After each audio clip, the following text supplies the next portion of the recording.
ఎన్టీఆర్ దేవర cinema కోసం అభిమానులు ఎంతగా ఎదురుచూస్తున్నారో తెలిసిందే. ఫుల్ మాస్ కమర్షియల్ గా కొరటాల శివ దర్శకత్వంలో భారీగా 2 పార్టులతో దేవర సినిమా తెరకెక్కుతుండగా మొదటి పార్ట్ సెప్టెంబర్ 27న రిలీజ్ కాబోతుంది. ఇప్పటికే షూటింగ్ పూర్తి చేసుకుని పోస్ట్ ప్రొడక్షన్లో ఉంది దేవర సినిమా. ఇక దేవర సినిమా నుంచి ఇప్పటికే ఓ mass glimpse, mass song release చేయగా ఆగస్టు 5న ఎన్టీఆర్, జాన్వీ కపూర్ మీద తెరకెక్కించిన ఓ రొమాంటిక్ మెలోడీ సాంగ్ ని విడుదల చేస్తామని ప్రకటించారు. తాజాగా ఈ సాంగ్ మ్యూజిక్ ప్రోమోని సోషల్ మీడియాలో రిలీజ్ చేశారు మూవీ యూనిట్.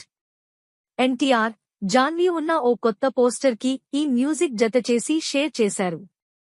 ఈ మ్యూజిక్ వింటుంటే సాంగ్ రొమాంటిక్ మెలోడీగా అదిరిపోతుంది తెలుస్తుంది. ఇక ఈ పాటకి రామజోగయ్య శాస్త్రి లిరిక్స్ రాయగా అనిరుద్ సంగీతం అందించాడు. దీంతో ఫ్యాన్స్